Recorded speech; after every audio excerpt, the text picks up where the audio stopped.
थल टीवी के मुअज़्ज़िज़ दोस्तों, अस्सलाम वालेकुम। दोस्तों, आज की इस वीडियो में हम उन हक़ाइक़ से पर्दा उठाएंगे जिनको सुनकर आप भी हैरान हो जाएंगे। दोस्तों, हज़रत सुलेमान अलैहिस्सलाम के लिए जिन्नात के खोदे हुए कुएं कहां पर वाक़े हैं और उन कुओं से मुताल्लिक़ हक़ाइक़ क्या हैं, आइए इस वीडियो में जान लेते हैं। दोस्तों, सऊदी अरब का एक दूर अफ्तादा गाँव लीना अहद क़ब्ल तारीख़ के कई अजायबात पर मुश्तमिल है। यहाँ हज़रत सुलेमान अलैहिस्सलाम के लश्कर के लिए जिन्नात के खोदे हुए 300 कुएं भी मौजूद हैं। दोस्तों, उनमें से बेशतर अगरचे नाकारा हो चुके हैं, मगर 20 कुओं से अब भी लोग मीठा पानी हासिल करते हैं। जिन्नात ने ये कुएं ज़मीन के बजाय सख्त तरीन चट्टानों को तोड़कर बनाए थे, जिस पर अब भी माहिरीन हैरान हैं। इन अजायबात को देखने के लिए दूर दूर से सियाह इस इलाके का रुख करते हैं। अल अरबिया की रिपोर्ट के मुताबिक सऊदी अरब का ये तारीखी गांव लीना मुमलिकत के शुमाली शहर रफ़ा से 100 किलोमीटर के फासले पर वाक़ है। ये कदीम इलाका स्ट्रेटेजिक अहमियत के साथ मुतअद्दिद आसार कदीमा की वजह से मुल्क भर में शोहरत रखता है। यहाँ एक कदीम किला भी है। पुराने ज़माने में बैतुल मुक़द्दस और यमन के माबैन पैदल सफ़र का मशहूर रास्ता इसी गाँव से गुजरता था।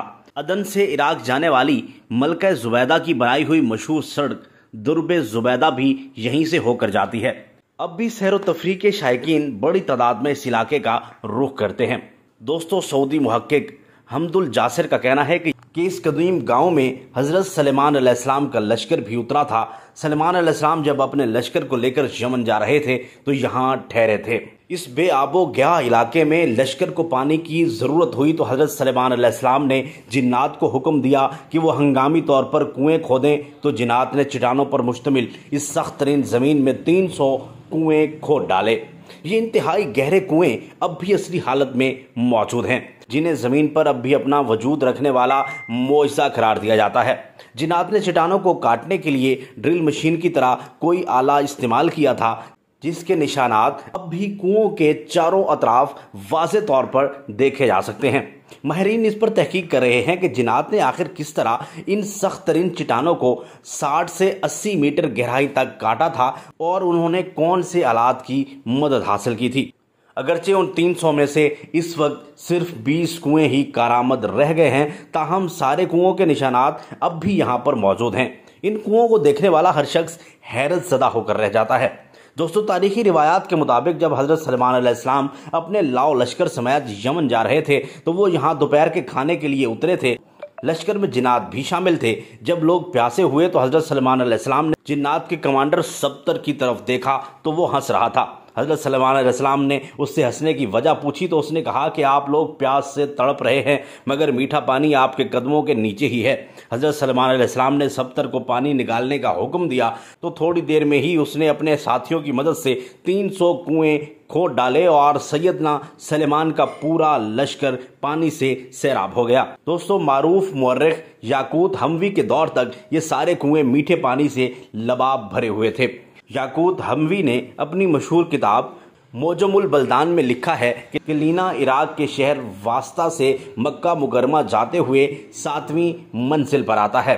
यह इलाका अपने मीठे पानी के कुओं की वजह से शोहरत रखता है। इन कुओं की वजह से यह इलाका बाद में एक तिजारती मरकज़ बन गया था, जहां इराक और अरब के ताजर मंडियां लगाया करते थे। नजद समेत सऊदी अरब के शुमाली इलाकों के लोग यहां आकर ख़रीदारी करते।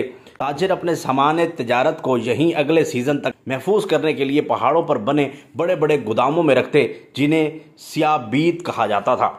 ये गोदाम अब भी वहाँ पर मौजूद हैं। इलावाज़ी ये इलाका मुख्तलिफ आसार कदीमा की वजह से भी शोहरत रखता है। सऊदी हुकूमत ने यहाँ एक शाही किला भी तामीर कराया है।